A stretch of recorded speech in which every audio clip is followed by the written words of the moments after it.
It's my great pleasure to introduce Ania Jayich from Santa Barbara today. She got her undergraduate degree I guess she worked with Steve, right? She worked with Steve Chu at Stanford, and then she moved to Harvard, where she did a PhD with Robert Westerfeld, who is a collaborator of some of the people sitting in this room. All right. And then she went to Yale, where she was working with Jack Harris, and then back to Harvard with Misha Lukent, where she, I guess it was a joint project with Jack and Misha on the diamond centers. And then she moved to Santa Barbara, looking at the ocean, as you can see on her webpage. There is good evidence of the ocean there, right? And I am really very, very glad that she came to tell us about coherent coupling of mechanical resonators to single spins. Some of us are very interested in these things, in the hybrid systems. But I should tell you that she doesn't just do this. She has a whole other set of activities that have to do in the material sciences and help you use the diamonds, these very nice probes, to look at local magnetic fields. She's not going to talk about that today, unfortunately, for some of us, unfortunately for some of us. Okay? All right. Thank you very much and welcome. Just let me remind all the graduate students and postdocs that you are welcome to tea at 4 o'clock in the conference room of the JQI. No PI, professor, or advisor is allowed there, okay? And all of you are welcome, and she will be there. All right? Okay. Thank you very much for having me here. It's nice. All right. It's nice to be in a place where seemingly everybody's is interested in the type of work that we're doing. A lot of really exciting work going on here. As Louis mentioned, I'll be telling you about work that was performed at Harvard when I was there for a year before starting my assistant professorship at UCSB. So I'll talk a little bit about that, where we coupled the mechanical motion of a resonator to the spin state of a spin. In this case, it was a nitrogen vacancy center in diamond. So this work was done with Shimon Kolkowitz and Kieran, as well as some theory, a lot of theory actually from Peter and Steve and Misha, and again Jack was involved in this experiment as well. And since then I've moved on to UC Santa Barbara, and I'll tell you a little bit about the work that's related to coupling of mechanical resonators to spins. I'll tell you about that at the end in a slightly different way. So I'm preaching to the choir, I think, here, but why are we interested in mechanical resonators and spins? Two very different elements. Well, one of our big motivations is to build a hybrid quantum system, which is, what is a hybrid quantum system? It's where you have one or two or more disparate quantum elements that you bring together and use each of them for what they're particularly good at. These have a lot of interest and are being actually explored for applications in quantum information science and metrology. So in particular, a hybrid quantum system composed of spins and mechanical resonators is a powerful platform. Spins provide an attractive qubit because of the long coherence times, in particular nitrogen vacancy center in diamond, which I'll tell you about a little bit more in this talk, has very long coherence times even at room temperature, which is exciting for more practical applications, I suppose. And mechanical resonators, they couple to a wide variety of forces and are very sensitive detectors of force while maintaining their very high quality factors. So in their simplest, most basic functionality, a mechanical resonator moves in response to an applied force. And this applied force can have a variety of origins: optical, electrical, magnetic, etc. Sometimes a mechanical resonator is called a transducer of force because it converts this force to a mechanical displacement, which can then be detected through various detection schemes. So to give you some examples of how sensitive these mechanical resonators can be, this was a seminal experiment done a while ago by Dan Rugar at IBM, in which he showed that a mechanical resonator can be sensitive to the magnetic field associated with only a single electron spin. So the magnetic moment with a single electron spin can actually imprint, can move a mechanical oscillator and be detected. So that was an exciting experiment to brag about some of my own work, I suppose. In my postdoc with Jack Harris, we used very sensitive mechanical resonators to detect the magnetic moment, in this case the orbital magnetic moment, associated with a single electron circumnavigating a micron-sized ring.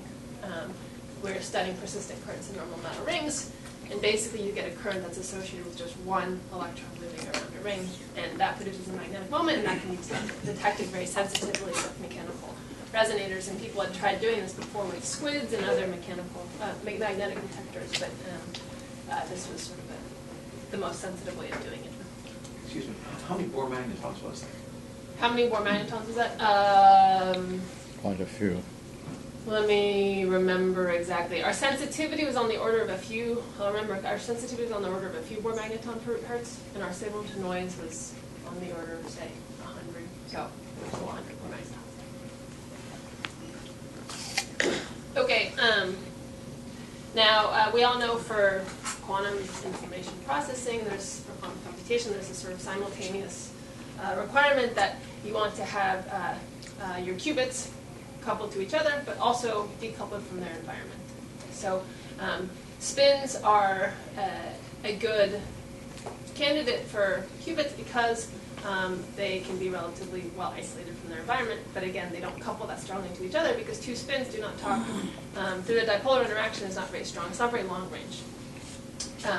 And so one interesting proposal to overcome this was proposed by Peter and Misha Lukin's group, a spin transducer, where you have an array of mechanical resonators, each one coupled to an individual spin. These spins can now be relatively far away from each other, and the mechanical resonators are coupled to each other. So, in fact, in a way, this is a proposal to engineer long-range spin coupling between remote spins. This is maybe a little bit futuristic, and the whole field of hybrid quantum systems is maybe quite young. So, for our first demonstration of progress towards this, the experiment that we worked on is just coupling a single spin to a mechanical resonator. So just this single element of that of this proposal. So for the majority of this talk, I'll tell you about work on that experiment in which we coupled a single spin to a mechanical resonator. First I'll introduce to you to nitrogen vacancies and earth and diamond. I'll discuss the results, and the upshot being that we detected the cantilever's driven motion as well as its Brownian motion, and down to the picometer scale. So the Brownian motion was on the order of 40 picometers. And we were able to use a single spin as a detector of 40 picometers motion. This was recently published in Science. And then, as I mentioned, I'll talk to you about experiments where we're at UCSB right now. We're actually using diamond mechanical resonators to hopefully couple to the spins inside the mechanical resonators, resonator. So a little different scheme. Okay, so Confucius once said that a diamond with a flaw is better than a pebble without one. So very, very wise. I would change this a little bit to say that a diamond with a flaw is even better than a diamond without one. So why is this? Because we care about, it's really the defects in the diamond, the flaws in the diamond that forms the basis of our research. So what is an NV center? It's a defect in the diamond lattice. One kicks out a carbon atom, replaces it with a nitrogen, and nearby there's a missing carbon atom. So this forms an artificial atom. So do I need two carbon vacancies then? Do you need two carbon vacancies? I mean, where did the vacancy that's nearby the nitrogen come from? Where did that come from? Right. So vacancies will be generated, so they occur naturally, as well as you can generate vacancies by just sighting, say, high energy electron beams. And the vacancies can be sort of randomly spaced in the lattice. The nitrogens will also be randomly spaced in the lattice. When you anneal, when you heat up the diamond to a few hundred degrees or almost 1,000 degrees Celsius, the vacancies become mobile, and they like to land next to the nitrogen. So it's a multi-step process to at least in the lab generate these NV centers. Of course, they do occur naturally as well in the Thanks. crust. So as I said, this forms an artificial atom, which, like an atom, has an associated electronic spin, which is very important, and it has an optical transition, which is also very important. And obviously, there's plenty of defects in many solid-state materials, and diamond and other materials, but there are a few specific there's a few specific assets that the NV center has, which includes the spin and optical transitions that make it really powerful. Here's a very simplified energy level structure of this artificial atom, which shows, I'll talk about this in a minute more. Because we have this artificial atom that's housed in sort of a solid state matrix, so it has the benefits of being scalable, individually addressable, and stationary. So it has the benefits of solid state, but yet it also has this atomic-like level structure, as well as these long coherence times, making it a little bit more like an atom. So it really marries some of the good things about solid state and atomic physics. So to go back to the NV center as a spin qubit, I'm drawing the energy level structure again, where here's the ground state manifold and the excited state manifold. In the ground state, if we zoom that out, we effectively have our qubit, our spin system. It's a two-level system where the ground state is the lower of the two energy states is the ms equals 0 state of the triplet, and then we have a ms equals plus and minus 1 state, which are degenerate in the absence of a magnetic field. One can split these with a magnetic field. But also nicely, in the absence of any applied magnetic field, we have a 3 gigahertz splitting of our spin qubit, which can be addressed readily with microwaves. Again, the spin coherence is very long.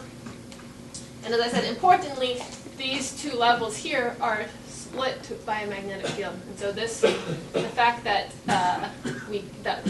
that this spin qubit is sensitive to the magnetic field is central to this work in terms of its magnetic field sensitivity. And as Louis briefly mentioned, how it makes the NV center magnetometer, which I'm interested in other parts of my work. So manipulation can be done with microwaves. Furthermore, as I said, there's an optical transition. So we can take a piece of diamond that might look like this. It's a single crystal diamond plate. If we shine a green laser on it in a confocal microscope setup, scan the green laser and measure the photoluminescence out of the sample as a function of XY position of the laser, we see these very bright spots. And each of these corresponds to a single NV center fluorescing in the red. You can see here the scale bar, we get a few hundred kilocounts, about 100 kilocounts per second. And so the point of this is to show that these are pretty easy to see on the individual basis. Simple question though. Yes. How do you filter that? How do you filter the green from the red?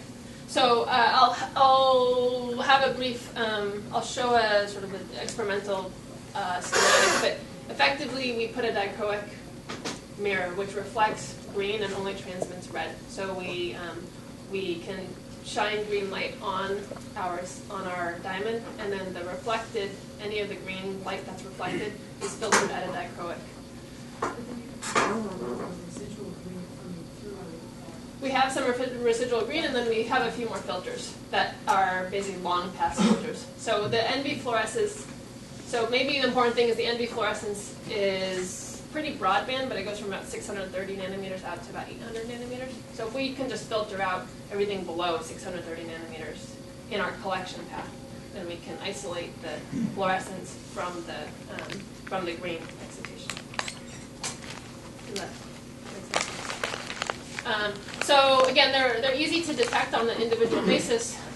Another nice thing about the photoluminescence is that the fluorescence intensity tells us about the spin state of the NV center. So it's a two-level system. Basically, one can think that one of these levels is much brighter than the other levels. The 0 state of the triplet is much brighter than the 1 state. So that's what gives us the ability to read out the quantum system. Another thing that the optical illumination does is that it also allows it to initialize. So if we shine green light on this qubit, then it initializes the system, polarizes it into one of the states, one of the two levels. Okay, so to summarize, NV centers are interesting for quantum devices because of their long coherence times, even at room temperature. They're a solid-state system, again, scalable, addressable, stationary, and they can be optically initialized, controlled, and read out through microwave and optical means. And this makes them interesting for applications in magnetometry, in quantum information processing, fluorescent biomarkers, a variety of things. Okay, so I'm going to just take one slide to say something about the diamond material. So where do we get our diamond? They can occur naturally. We could go to the store and buy them and pay a fair amount of money to do so. Or we could pay even more money and grow our own, which is what we're actually doing at UCSB right now. So we have a microwave plasma chemical vapor deposition system in which we grow our own very engineered diamond. The work that I'll tell you about in the beginning of this talk is actually not grown via our CVD system, but it's grown via, we bought them commercially from a company that does CVD growth. It's actually, the company's name is E6, which is a subsidiary of De Beers. So, interesting, but E6 is sort of their research outfit, so I don't know. How much did you pay? It's given all the dollars at the bottom. Oh, for this, okay, so this was actually, so David Ashlam, who's at UCSB, is the one who, so I was sort of lucky I had walked into a nice system that's running, but this costs on the order of $700,000, this machine. Thanks. And then there's all the setup and the plumbing and maintenance and all that, but that's just the tool itself. So is De Beers hedging their bets or what? So it seems that E6 itself is not actually doing that well as a company, so maybe not so surprisingly, quantum effects of diamond maybe isn't not much compared to De Beers. I'm not sure, but I don't think it's making. And we're obviously not. We've joked about having a commercial enterprise out of UCSB to grow diamond, but it's not very profitable. Given that the growth rate's about 8 nanometers per hour, it's one of the problems. You're not going to require sending one with that long. Yeah. But anyway, so this is what this is our material is CVD grown. It comes in these shapes, these little pieces a few millimeters on a side. But what do you do for the nitrogen? You're going to tell us. I mean, the growing is after all a crucial part for the vacancies. So I guess I'm actually not going to tell you right now. I'm going to tell you. Okay, so at the end, I will tell you that we grow nitrogen into the diamond in our. So the way we're growing diamond now, which again is a lot of the results presented here is not based on that diamond, but we can introduce nitrogen in the growth chamber, and I'll tell you about that briefly. The way that the nitrogen is introduced in the material that I'll be telling you about here is you start with this nominally pure diamond material, and you can ion them. So you send high energy nitrogen ions with some specified energy, and the energy dictates how deep they end up being incorporated in the material with some spread in the depth. And so that's how you generate the nitrogen, and then you anneal to get the vacancies to land near the nitrogen. Additionally, the annealing helps to sort of repair some of the damage that was incurred during the implantation. One would hope.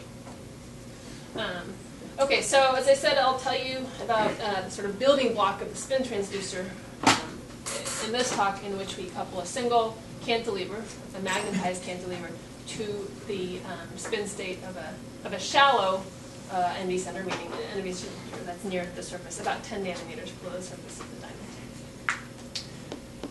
Effectively, we do this by monitoring the spin precession of the NV center as a cantilever is moving nearby.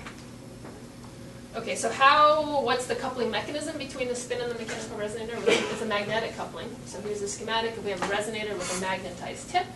We bring that near a spin.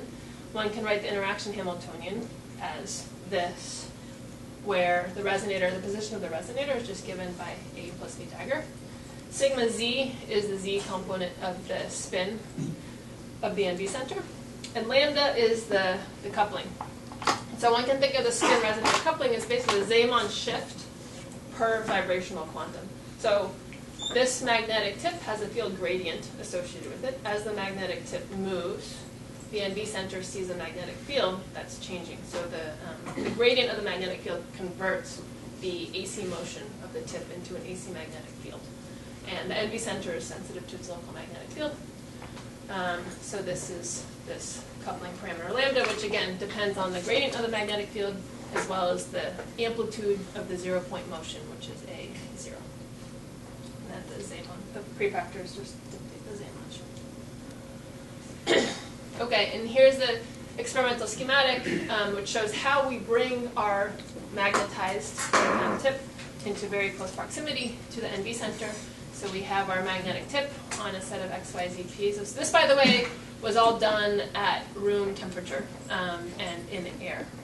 Actually, we spent a lot of time on this. We built a whole vacuum chamber around the whole thing. And so this is all actually sitting in a vacuum chamber, but all it is right now is just making it really difficult to access. So maybe because we never actually pumped down on it. That would be the next step, but we got it to work without it. So here's our magnetic tip on a XYZ piezo stage. Then we shine a green laser. Again, we use the green laser both for optical initialization and detection. We shine a green laser on the NV, and the fluorescent red light takes the same path back, but then gets split at the dichroic mirror, which is effectively a long pass. It allows the longer wavelengths, again, 600 to 800 nanometer light, to be collected on an avalanche photodiode. We can scan, using these XY scan mirrors, we can scan the laser spot over some small area, a few hundred microns, which is about the size scale of this is a few microns on the side. We can scan the laser in an area, and again, we get bright spots when the laser hits an NV center. Now, it looks like in this cartoon, compared to the previous cartoon, the magnetic tip has a different orientation. What's the deal there? Yeah, so because this is the more accurate one, the cartoon that I initially had just showed maybe that's sort of when one thinks of AFM cantilevers. They have a more traditional view of the AFM coming in. You know, here's your sampling coming in like this. In this case, we brought it in this configuration because of just design constraints. It doesn't really matter so much in terms of, so what we care about is the magnetic field gradient, and the magnetic field gradient only varies by a factor of 2, depending on your configuration. So what's the magnetic tip? This magnet, so these are actually commercial magnetic, we use the commercial magnetic, MFM, magnetic force microscopy cantilevers from Bruker, or actually from Asylum, sorry, and they work whole for them, I think. That's certainly something that now they are at Harvard. They're continuing to. Well, there's a lot of things they're working on to go to sort of the next step in this experiment. But one of the big things is the magnetic. Trying to get a higher field gradient and maybe a less noisy magnet with less domains. So I get that the magnetic field gradient isn't that different in the different directions, but it seems like how close you can get the tip is a... So, okay, and this is probably an error with my... So, okay, so the magnetic tips that we use, because they make these cantilevers which have the tip actually protruding from the very end of the cantilever. So the tip actually kind of goes out more this way, and it is the closest thing that comes to the NV center. So I should change that, because I can see how that works. Only this No, but that's a good point. Anyway, so, and then we have an RF strip line because, again, we need RF microwaves to manipulate the state of the NV center, and that's how we apply all of our RF pulses, etc.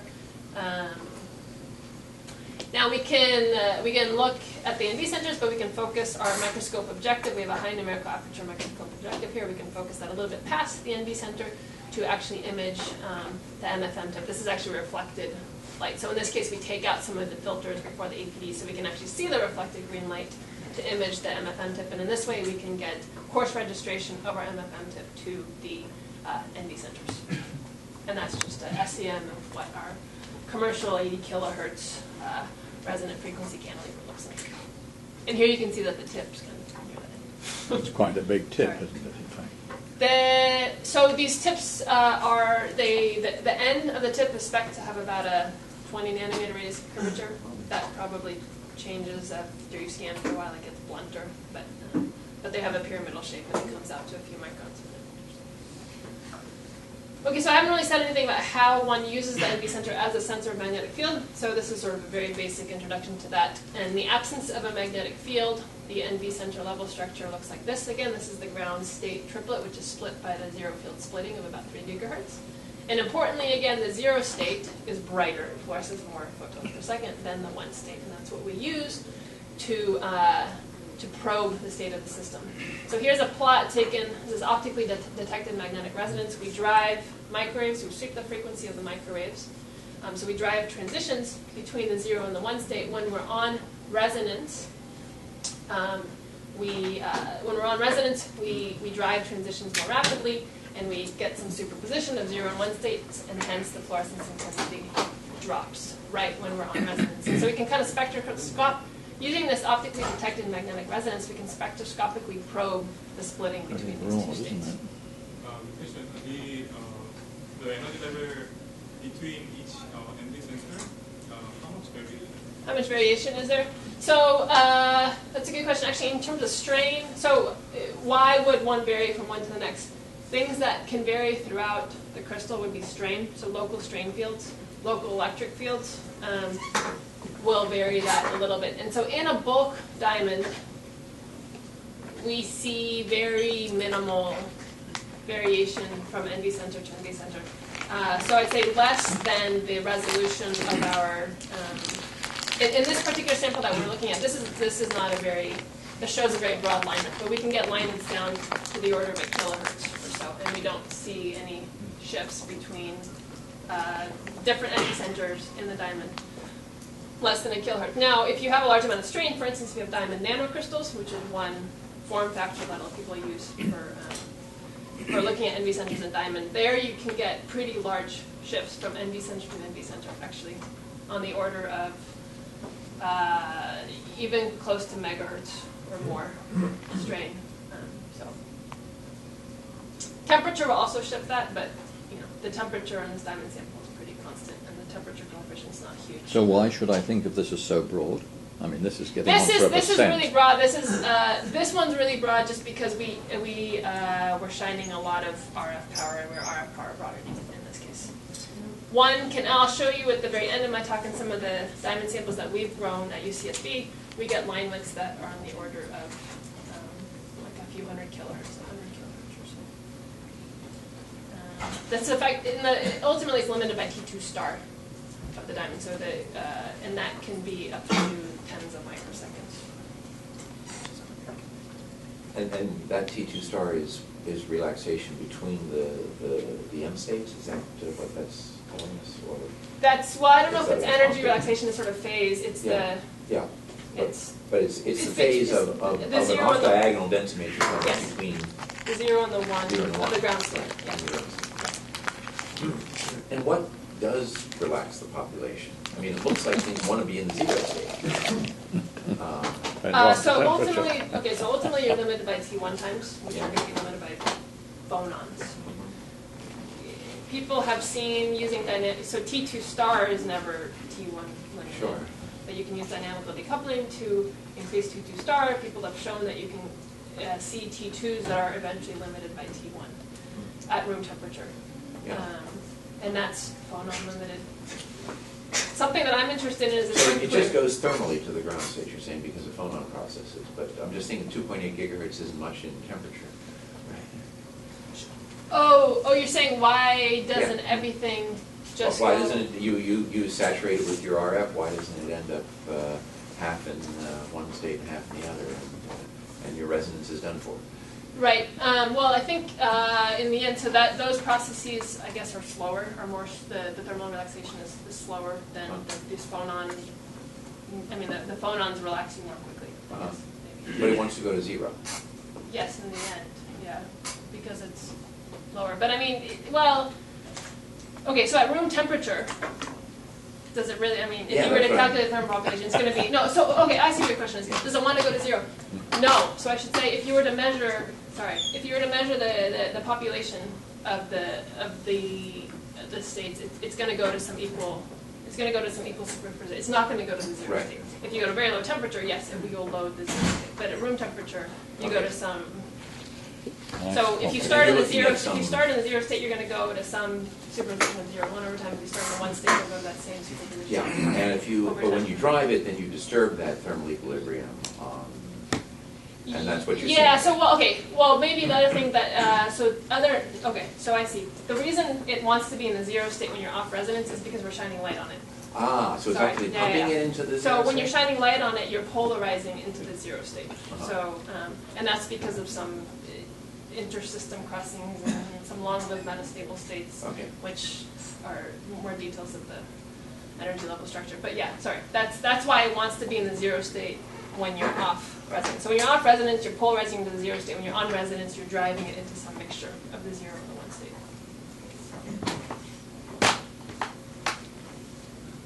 Okay, so now if we bring in the presence of a magnetic field, which can be introduced by bringing a magnetic tip nearby, you split these ms equals plus and minus 1 states in the triplet by an amount which is just the same one splitting.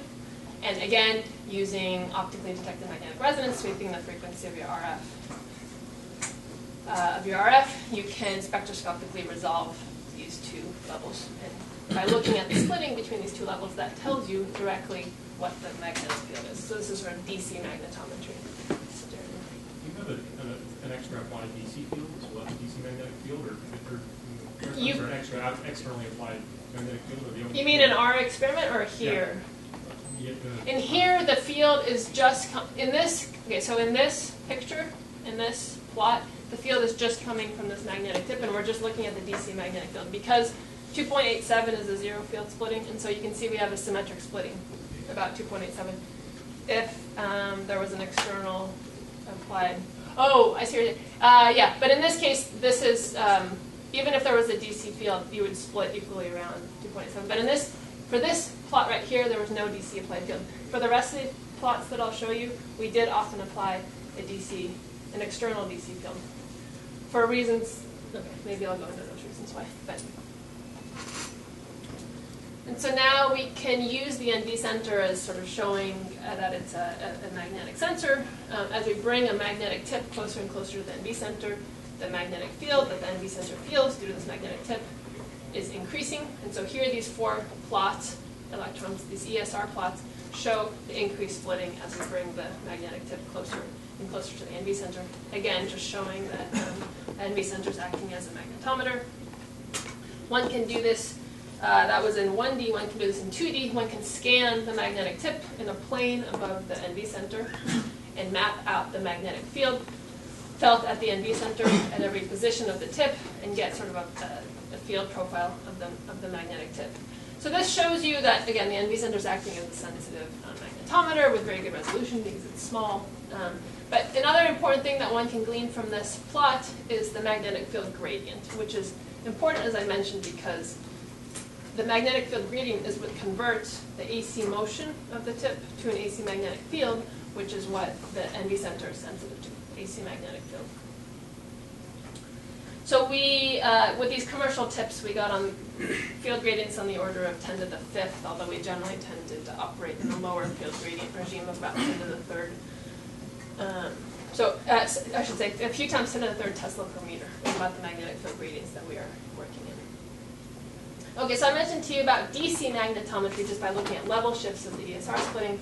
But if we want to measure the motion of a cantilever, the AC motion of the cantilevers, we use EC magnetometry, where the general idea is shown here. So we draw from all the techniques that have been developed by the ESR and NMR communities over time, in which the main idea to measure the magnetic field of an oscillating magnetic field is that the NV center acquires phase in the presence of a magnetic field. And the larger the phase that it acquires, the larger the signal. And to maximize the phase that the NV center acquires, the spin acquires, one would want to flip your spin in synchrony with the synchrony with the AC magnetic field. So the spin acquires some phase as the magnetic field goes up, but then when the magnetic field starts going negative, you want to flip the spin so that it continues to acquire phase and not just have the phase keep canceling itself out. So one would see that when the wait time between, this is a standard Hahn echo sequence, when your wait time between your pi over 2 and pi pulses is matched to exactly 1 cantilever period, you acquire the most amount of phase. Okay, so here's some of the data shown here. We're plotting the fluorescence intensity from the NV center as a function of wait time between our RF pulses, our pi and pi over 2 pulses. So what one sees here is we see a feature, a strong feature at 12 microseconds, which is exactly 1 over the cantilever resonance frequency, which was 80 kilohertz. So when we time our pulses to be in synchrony with the cantilever's oscillation period, we see a revival in the spin coherence at that value. We can fit this data to the expected functional form in terms of what's the probability to be in the zero state in the presence of an oscillating magnetic field. So we can fit it to this functional form, and from this we can extract what's the AC magnetic field that the NV center is feeling. That turns out to be 160 milligauss, and using the value of the magnetic field gradient, which we gathered from those 2D magnetic field plots, we can extract what that corresponds to in terms of the RMS motion of the tip. So the tip, in this case, we were driving the tip, and we saw a motion of 114 nanometers. So that's what the NV center is detecting, 114 nanometer motion. Now, if we turn the cantilever drive off completely, and we have the tip sort of relatively far away, we still see a revival, but this is due to processing carbon-13 nuclear spin. So this is a little bit of a subtlety, and so I won't go into this as much, but there's also carbon-13 spins in the lattice, which are going to be processing at their own characteristic Larmor precession frequency, which we can adjust the Larmor precession frequency by tuning the DC magnetic field, which addresses your question. We do apply a DC field intentionally so that we can match the carbon-13 revival frequency to where we expect our revival to be, so that we actually see the revival from the tip. But the main point here is that we are definitely seeing an effect of the cantilever on the NV center, right? When we turn the drive on, we see a big difference between when we turn the drive off. Okay, but I should say, so we can detect motion of 114 nanometers, but can we do better? So one figure of merit is, can we detect the Brownian motion of the tip, of the cantilever? And the Brownian motion, as I said, is expected to be on the order of 40 picometers. So the answer in short is yes, we can, but to do so, we need to employ slightly more sophisticated pulse sequences to increase our sensitivity to AC magnetic fields. To do this, we use what's called termed an XY4 sequence. In this case, the main idea here is basically we're trying to acquire more and more phase of the spin due to the magnetic field by, again, still flipping the spin in synchrony with the cantilever's oscillation period, but doing this over many cantilever oscillation periods.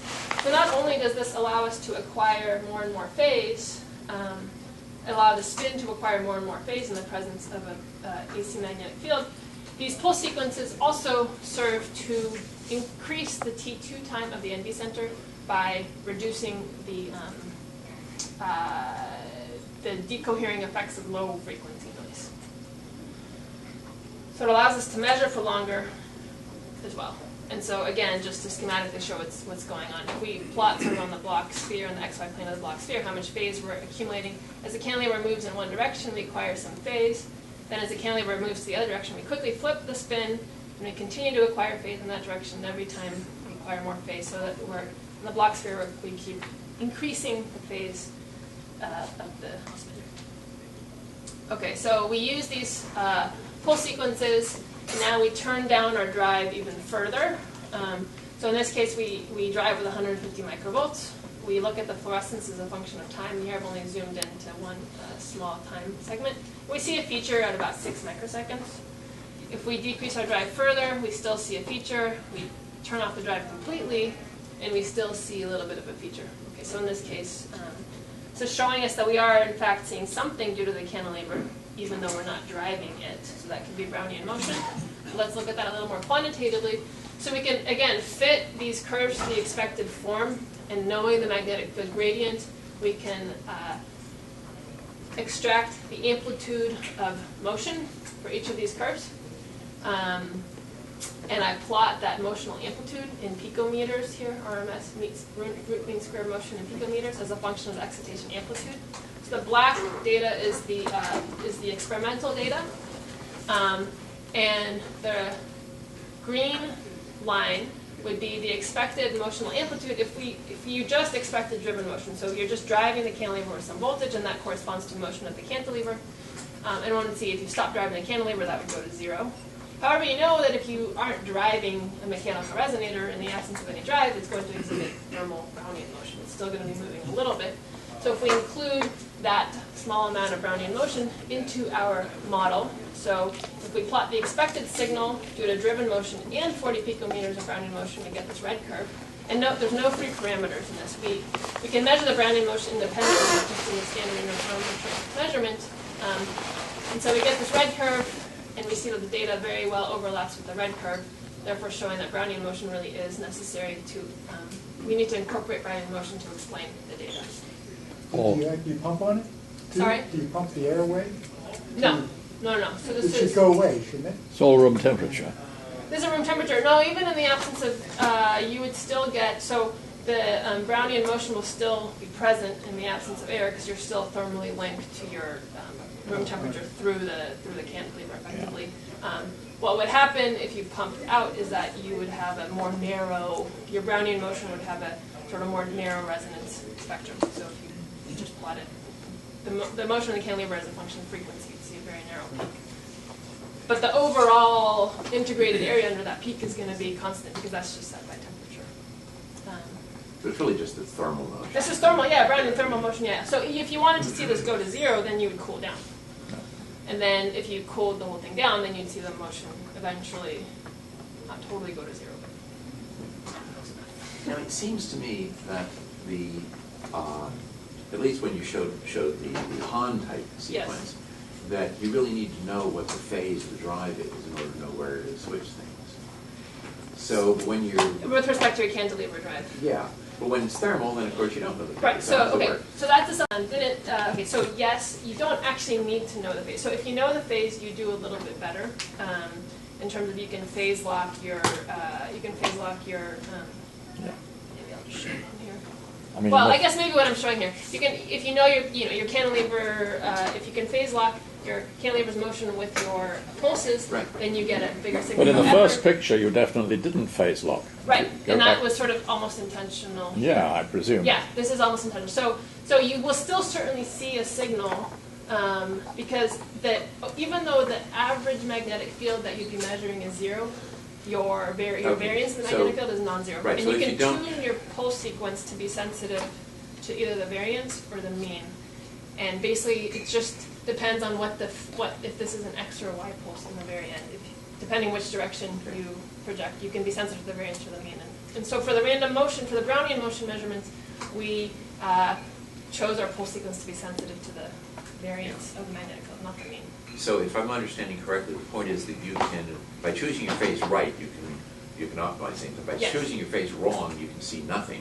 Exactly. But you'll always be somewhere in between. Right. So it's not so bad. Yeah, Okay. right. Yeah. And you only lose like a factor of 2 or something Yeah. in this random, because of the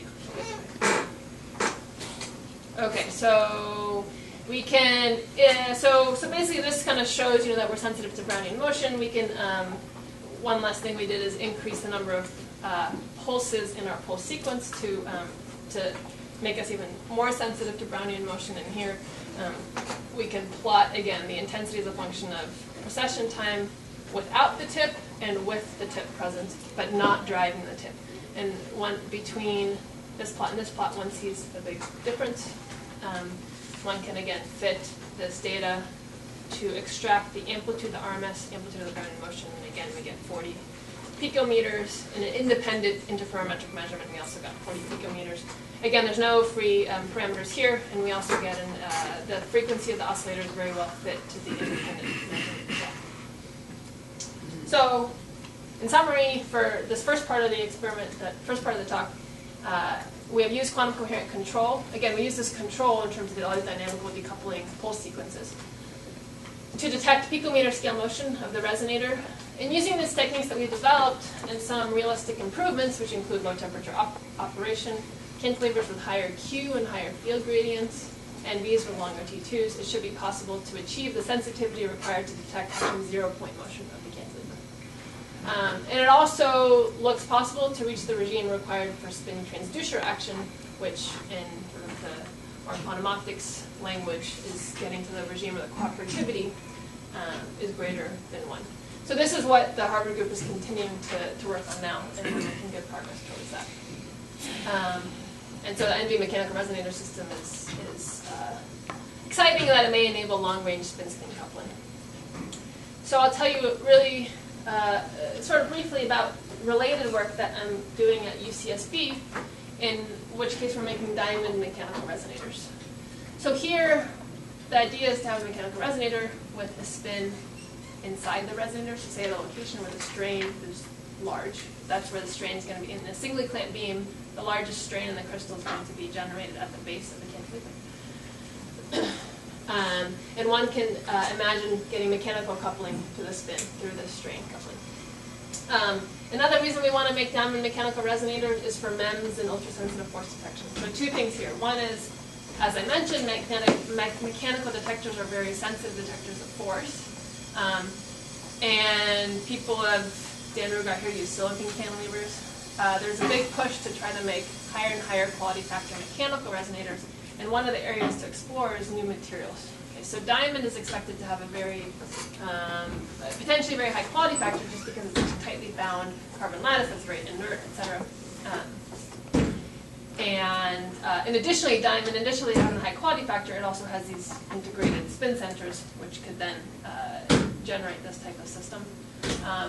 Another thing about the MEMS is that, as Louis briefly mentioned, we're working on making a scanning probe magnetometer, in which we have a diamond cantilever with a little NV center at the tip to do local magnetometry, and that's another motivation.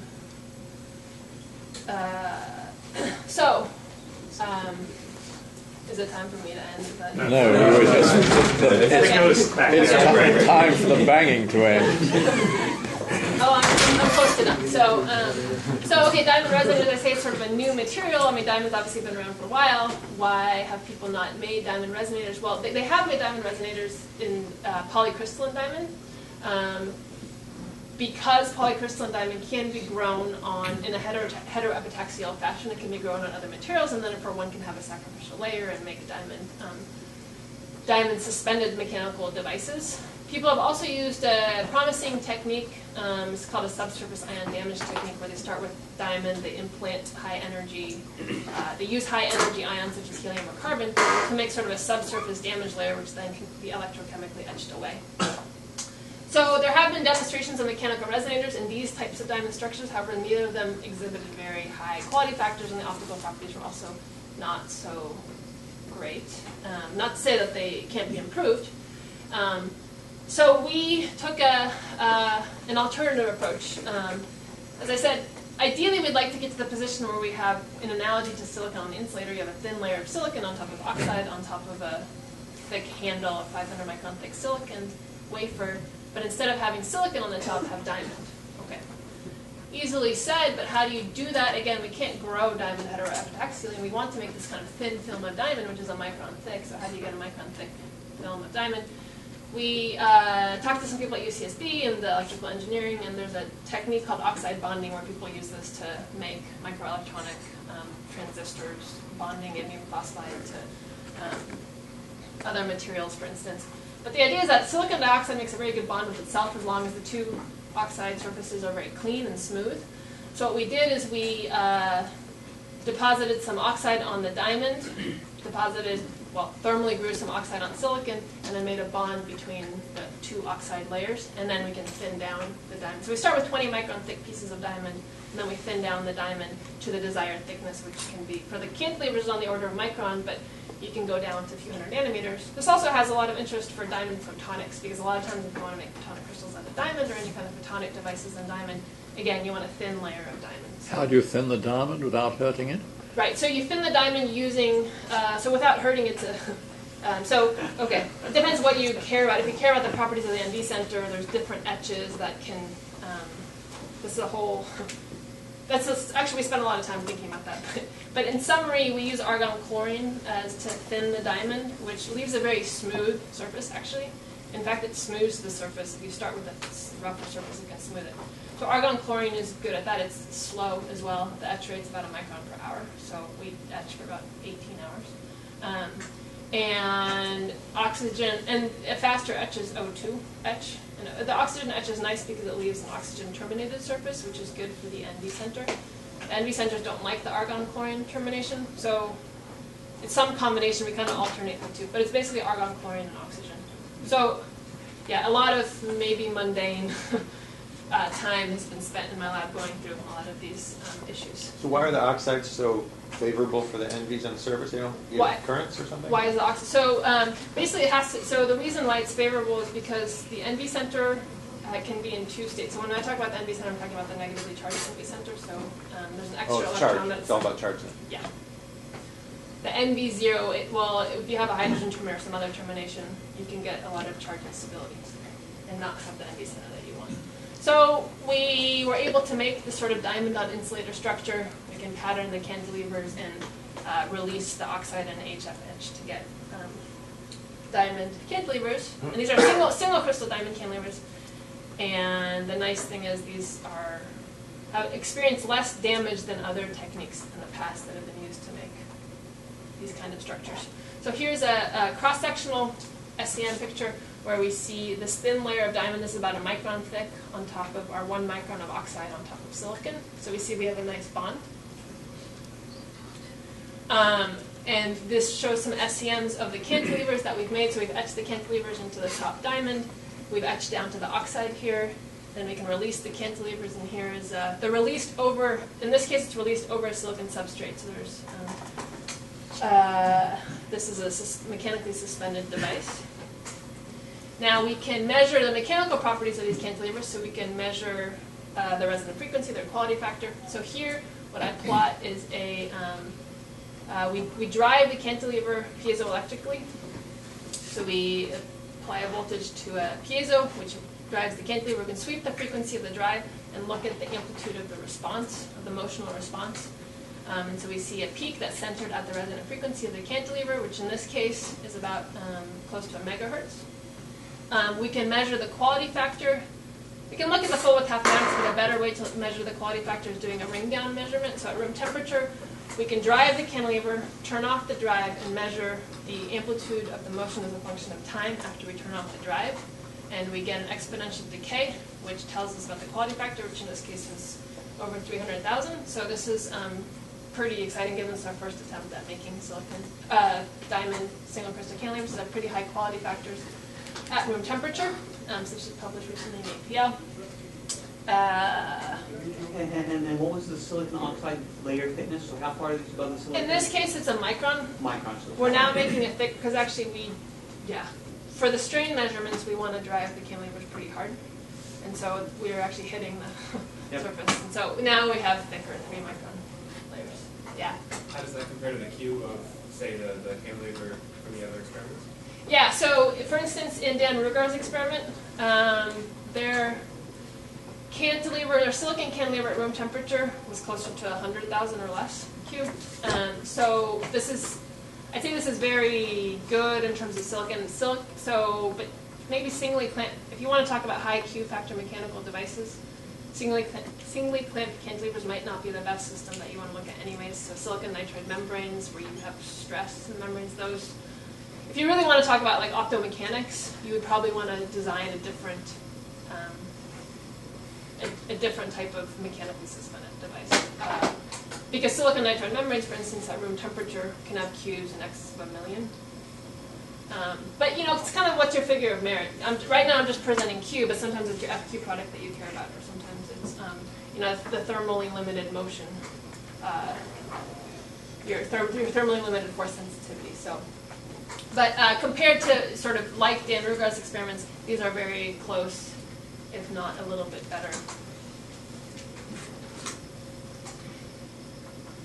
There's a lot of other issues that go in. Like Dan Rugar's experiments, his Q changes a lot as he gets near its surface because of some unknown frictional effects between the cantilever and the surface. And it might be interesting, diamond might not have those problems because it has sort of a cleaner material, one would hope. Okay, this plotting, so we measured the temperature dependence of this quality factor and saw that it first goes up as we decrease the temperature and then starts to go down and then starts going back up. Okay, we don't really understand this. I'm just showing it. This is often the case with dissipation in mechanical resonators. It's really unclear what is limiting it. There could be intrinsic two-level systems. There could be clamping losses that could also be temperature dependent. So, we've made some models. Clamping losses is potentially actually relevant. There's a lot of different models for clamping loss depending on the approximations that you make. But a lot of these Qs are actually close to the expected clamping loss limited Qs. So for that reason, we're also making new devices that should be subject to lower clamping losses to see how we can bump these Qs up. So in summary, we fabricated high-quality factor single crystal diamond mechanical resonators. Initial results are encouraging. Current work is we're studying the strain coupling to an NV in the resonator. So we're looking at NVs inside. Oh, I thought I had this plot, but I guess I didn't. So we've actually measured NV centers inside these mechanical resonators, and that's actually kind of important because I know there's a few people who have tried to see NV centers in other mechanical resonators through these subsurface ion implantation techniques, and they don't really see NV centers anymore just because the process of making them was damaging. We still see nice NVs in our resonators after this whole process, so that's encouraging. We have initial results that we think we see some splitting in the ground state due to strain, but the pictures aren't so pretty yet. But that's the direction in which we're going. We're trying to understand and improve the Qs through design as well as through the fabrication. And importantly, and I'll spend one more slide after this talking about this, we're trying to integrate this the CVD grown diamond with the NV centers at specific depths into these mechanical resonators to get even better coupling and resonators and Qs. So really briefly, again, we have our CVD chamber. And the idea here is that we start with a commercial diamond substrate. So we still have to buy our diamonds from E6 or De Beers. We grow on top of this, because you can only grow diamond on top of diamond, so we need that as the substrate. We grow our isotopically purified diamond. Again, we want only carbon-12 because we don't want carbon-13 nuclear spins around to potentially dephase our NV center.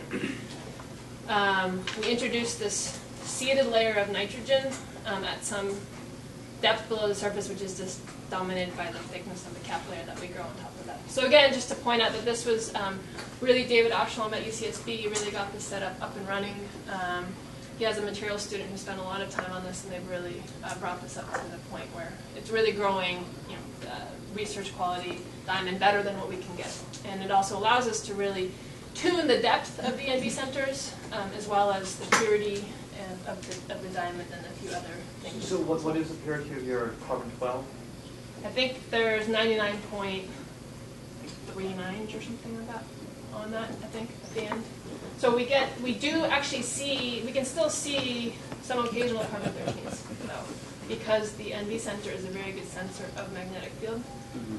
And its coherence time is long enough that we can detect nuclear spins on the order of a nanometer or so away. So again, 99.999 or 99.9?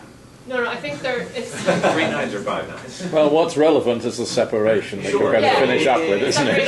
Yeah, and so maybe, okay, before I need to, I think it's 3 nines after that 9, but I should probably double check that before. Yeah, so 5 nines total. Yeah, 5 nines. Yeah. And then you hope the C13s don't like your NV centers. And then I hope, right, and so we, in the paper that we published together with David, we looked at, oh, by the way, this is also, we use nitrogen 15 so we can discriminate the nitrogens that we've incorporated from the naturally occurring nitrogen 14 that would be in the substrate. Okay. So we studied 27 nitrogen 15s, which are the grown NV centers, and about a fifth of them we could see the presence of the carbon-13 nearby. But again, whether you can detect the carbon-13 nearby really depends on the coherence time of your NV center. How sensitive are you to? I mean, if you had an infinitely long coherence time, you could detect carbon-13s infinitely far away. So we can detect carbon-13s within about a nanometer radius of carbon-13 nuclear spin within about a nanometer radius of the NV center, given our coherence times. And those things are dipole effects, right? Yes. So they go into one of our cubes. Yes. So right. So it pretty much is like the density, right? No, it definitely, you can sort of extract, yeah. You can actually, and other people, actually Shimon at Harvard, there's other people that have been doing more quantitative work on this recently in the last couple months, published papers on trying to exactly probe where the carbon-13 nuclear spins are, both distance and even for crystallograph, the orientation of the nuclear spins. So showing the NV center is a very good magnetic sensor, a probe of the local nuclear the interior nuclear spins. And so we're interested in magnetometry, so one of the things that we're doing is we're growing a few layers of doped NVs at different depths below the surface. One of the ideas is to try to understand the effect of the proximity of the surface on the properties of the NV centers. So we can grow a few different layers spaced by 5 to 20 nanometers. And we're currently right now actually trying to study these, discriminate these layers with a large magnetic field gradient, and correlate the coherence properties to the depth of the NV center. This just shows a confocal image. This just shows that most of the NVs that we're seeing are nitrogen-15. There's a few nitrogen-14 probably in the substrate, and then some that are hard to tell. This just shows an ESR of a doped N15, so you can see here the line width. So that's 2 megahertz. The line width is sub-megahertz here, a few hundred kilohertz. The two peaks here are actually the hyperfine splitting of the electron spin due to the local nitrogen-15 nuclear. And that's pretty much it. So here's our group in sunny Santa Barbara. And actually, so Kenny Lee is one of Chris Monroe's former undergrads who just joined my group. So thank you, Chris, for training him well. He's been great. Sorry? Thank you for taking it. And yeah, I hope I wasn't the only one that. And so yeah, and I'm certainly, I have one postdoc now, and I'm definitely looking for postdocs. So feel free to ask me about that as well. And thanks for your attention.